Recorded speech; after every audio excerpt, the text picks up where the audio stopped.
Halo sahabat Kompas TV, korupsi merupakan suatu tindakan tidak terpuji yang dilakukan oleh sebagian orang untuk mendapatkan kepentingan pribadi dalam jumlah yang banyak.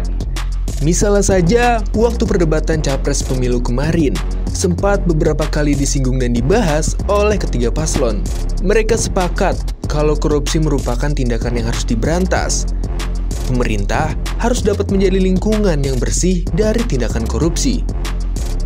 Lantas, hal apa yang harus diambil oleh negara kita untuk menindaklanjuti pelaku tindak pidana korupsi? Mari kita simak. Ketika membahas hukum tindak pidana korupsi, di Indonesia sebenarnya sudah ada peraturan perundang-undangan yang mengatur tentang pemberantasan korupsi. Dalam pasal tersebut dijelaskan, setiap orang yang melawan hukum melakukan perbuatan yang memperkaya diri sendiri atau orang lain yang dapat merugikan negara dapat dipenjara seumur hidup atau minimal 4 tahun dan maksimal 20 tahun, serta denda paling sedikit 200 juta rupiah dan paling banyak 1 miliar rupiah. Bagaimana ya, kalau kita melihat dari hukuman yang akan diberikan kepada koruptor, memang cukup menakutkan.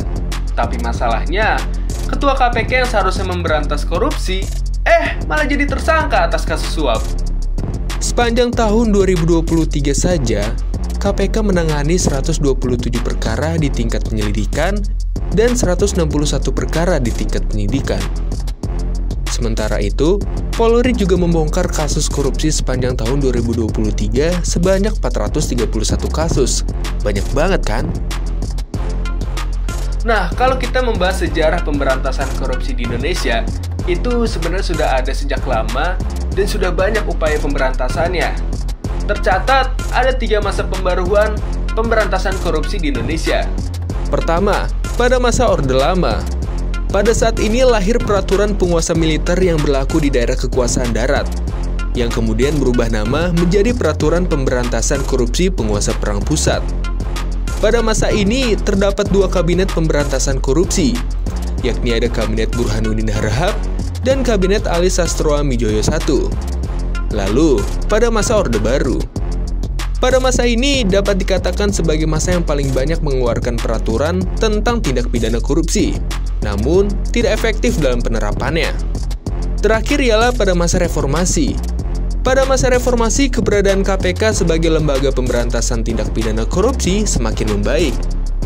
Terhitung pada saat masa pemerintahan Abdurrahman Wahid, dibentuk tim gabungan pemberantasan korupsi tindak pidana korupsi pada tahun 2000. Ketegasan dalam pemberantasan korupsi berlanjut hingga masa pemerintahan Megawati dan Joko Widodo.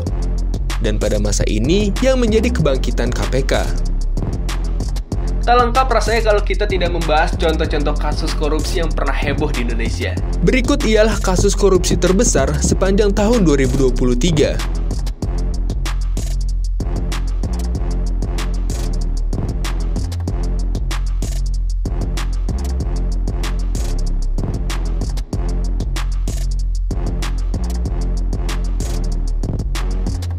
Penuntasan secara keseluruhan dan merata terhadap pelaku tindak pidana korupsi sangatlah penting. Tentu hal ini dikarenakan korupsi merupakan suatu kegiatan yang merugikan negara dari segi keamanan dan keuangan. Sudah menjadi tugas kita untuk dapat melindungi negara ini dari pelaku tindak pidana korupsi. Kalau kita mencari perbandingan dengan negara lain, Cina merupakan salah satu negara yang sangat baik dalam memberantas kasus korupsi. Tercatat, semenjak Xi Jinping berkuasa, Cina telah berhasil mengungkap lebih dari 2.000 kasus korupsi di negaranya. Bahkan, terdapat ungkapan terkenal Cina dalam komitmen untuk memberantas korupsi.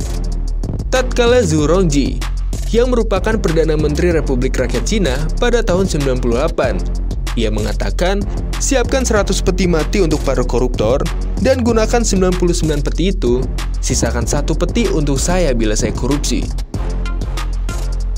Harapan dan doa yang disampaikan oleh rakyat Indonesia tercurahkan dari hati dalam diri bangsa sebagai bentuk kepedulian mereka terhadap negara ini. Demo-demo yang mereka lakukan sebagai aspirasi terhadap kerusuhan hati mereka kepada pelaku tindak pidana korupsi. Karena jangan sampai negara ini menjadi ladang bagi tempat mereka, para koruptor. Maka dari itu, perlu adanya dorongan bersama serta kekuatan dari dalam diri bangsa untuk melindungi negara ini dari tindak pidana korupsi. Bagaimana menurut kalian? Kira-kira hal apa lagi yang bisa kita lakukan untuk melindungi negara ini dari tindak pidana korupsi? Komen di bawah ya!